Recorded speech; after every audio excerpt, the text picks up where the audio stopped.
welcome back to this edition of Bayou Time. Again, your host, Keith Whiteside, licensed clinical social worker with Terrebonne Home Care.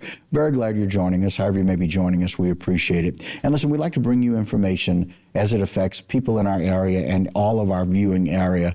And I know most of you are aware of the person who lost his life, Lieutenant Barry Giglio of Ville Platte, and July 31st, 2023, who was a deputy marshal, and he lost his life. And we would like to bring to you some information of the procession of his body as they left the coroner's office going towards Jefferson Parish. They even had a couple of the other marshals in our area, Calvin Cook Sr., the Thibodeau City Marshal, and Herbert Fitch of the Terrebonne Parish City Marshal were also in attendance with that procession, and we go to that footage now.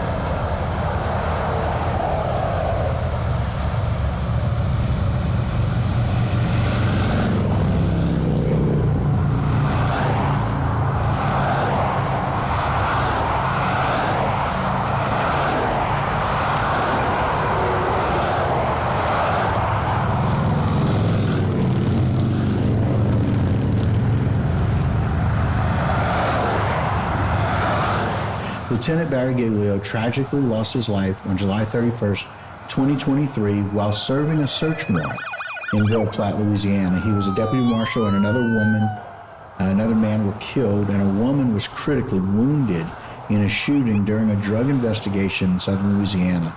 And so Ville Platte Deputy Marshal Barry Giglio died at the scene in the city about 75 miles northwest of Baton Rouge at about 8:30 on that Monday.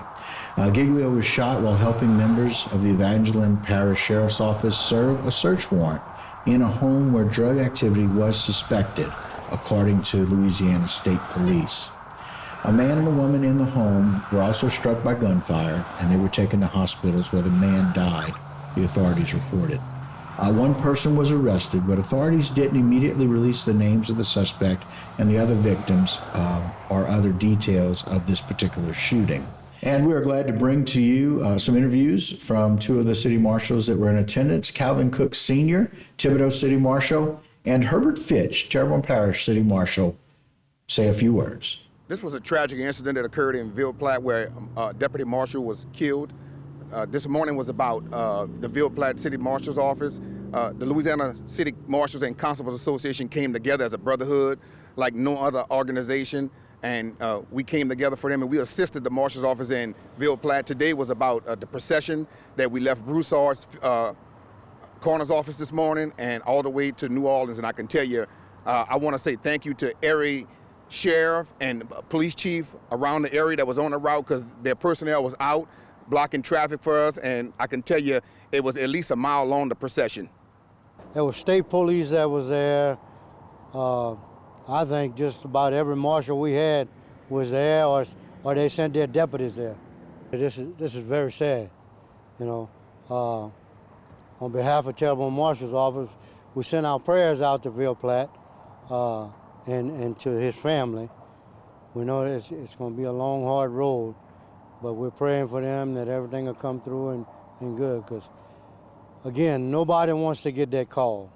Today, we came together, and there's a lot of questions, but did we know the actual officer? I've never met him before, but as a brotherhood, when a deputy marshal gets shot, marshals come from all over the state, and I can tell you, we had Lafayette, Lake Charles, Pineville, Shreveport,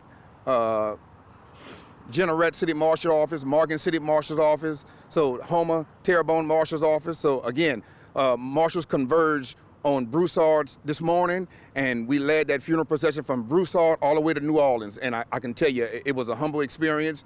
And again, I want to thank every law enforcement agency that was involved in assisting us with traffic and keeping everybody safe. The Marshals Association is actually the Marshals and Constables Association of Louisiana, and it involves every marshal office from around the state, and we have 2 constable offices out of New Orleans. And when there's an incident involving a marshal anywhere in Louisiana, there's a call that goes out.